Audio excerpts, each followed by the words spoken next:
여러분 안녕하십니까? 다양한 뉴스가 가득한 방송 아주TV 뉴스룸 준하연입니다. 3월 27일 수요일 뉴스 시작하겠습니다. 4.10 총선 공식 선거운동이 내일 막을 올리면서 여야가 13일간 선거열전에 돌입합니다.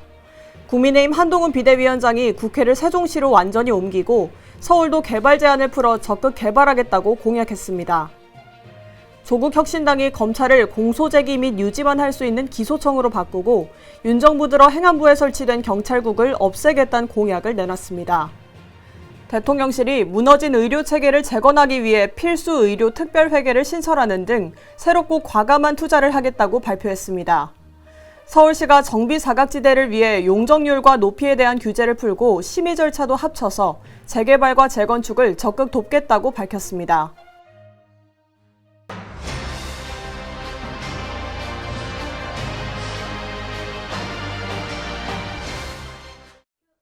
(4.10) 총선 공식 선거운동이 내일 막을 올리면서 여야가 13일간 선거열전에 돌입합니다. 오는 4월 10일에 열릴 총선을 위한 선거운동이 내일 시작됩니다.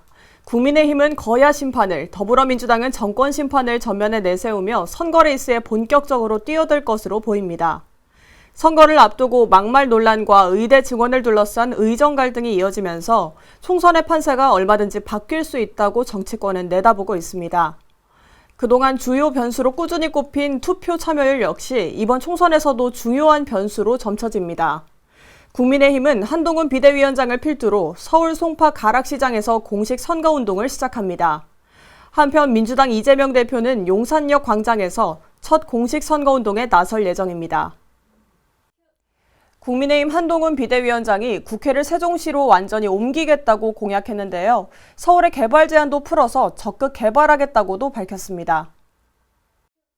한동훈 국민의힘 비대위원장은 총선을 2주 앞두고 열린 기자회견에서 이같이 공약을 발표했습니다.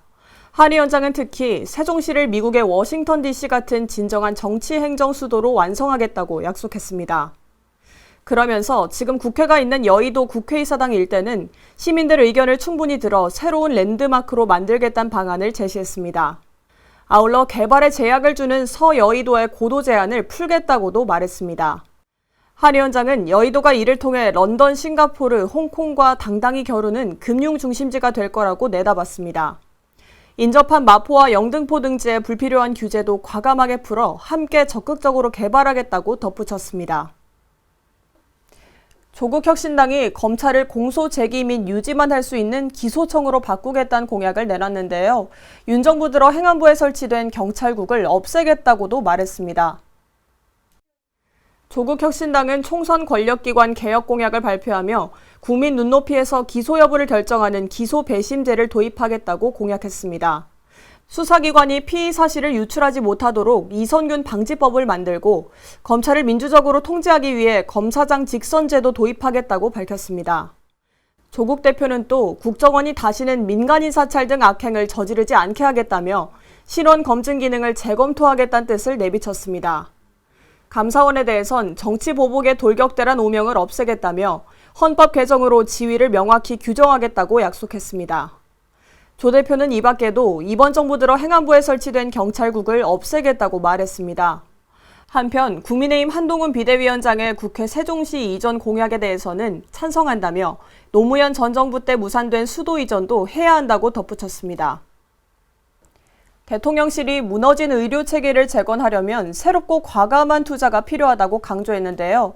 이를 위해 필수 의료 특별회계를 신설하겠다고 발표했습니다.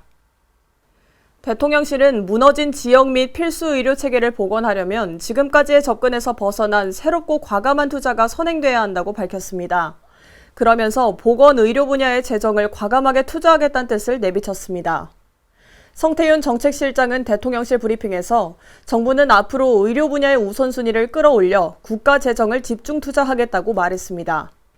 앞서 윤 대통령은 어제 국무회의에서 필수 의료 지원이 처음으로 재정 투자 중점 분야에 들어간 예산안을 보고받고 의료 분야에 과감히 투자하라고 지시했습니다. 이에 성 실장은 내년 예산을 의료개혁 5대 재정 사업을 중심으로 편성하겠다고 발표했습니다. 또 이를 든든히 뒷받침하기 위해 필수 의료 특별회계를 신설해 안정적인 지원 체계를 구축하겠다고 약속했습니다. 서울시가 정비 사각지대를 위해 재개발과 재건축을 적극 돕겠다고 밝혔는데요. 용적률과 높이에 대한 규제를 풀고 심의도 더 신속하게 진행하겠다는 계획입니다. 서울시는 정비 사각지대 재개발 재건축 사업을 돕기 위해 앞으로는 용적률을 산정할 때 보정계수를 적용할 예정입니다. 또 현황 용적률을 인정하는 등 규제를 완화해 사업 속도를 높이겠다는 방침입니다. 신속한 사업을 위해 접도 요건을 완화하겠다는 공공지원 방안도 내놨습니다. 그러면서 고도 경관지구에 묶여 건물을 높게 세우지 못했던 규제도 풀겠다고 덧붙였습니다. 아울러 기존의 위원회별로 해온 심의를 통합해 인허가 기간도 줄이겠다고 밝혔습니다. 이번 방안으로 인구 밀집이 심한 오래된 주거지도 정비가 가능할 것으로 서울시는 내다보고 있습니다. 현대차그룹이 앞으로 3년간 국내에서 8만 명을 채용하겠다고 밝혔는데요. 국내에 68조 원을 투자하겠다는 이례적인 장기 계획도 내놨습니다.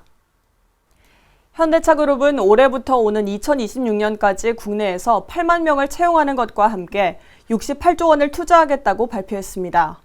현대차가 이같이 장기적인 고용 및 투자 계획을 밝힌 건 이례적인데 지난해 사상 최대 실적을 기록하자 그룹의 비전을 제시해달라는 주주들 요구에 응한 것으로 보입니다.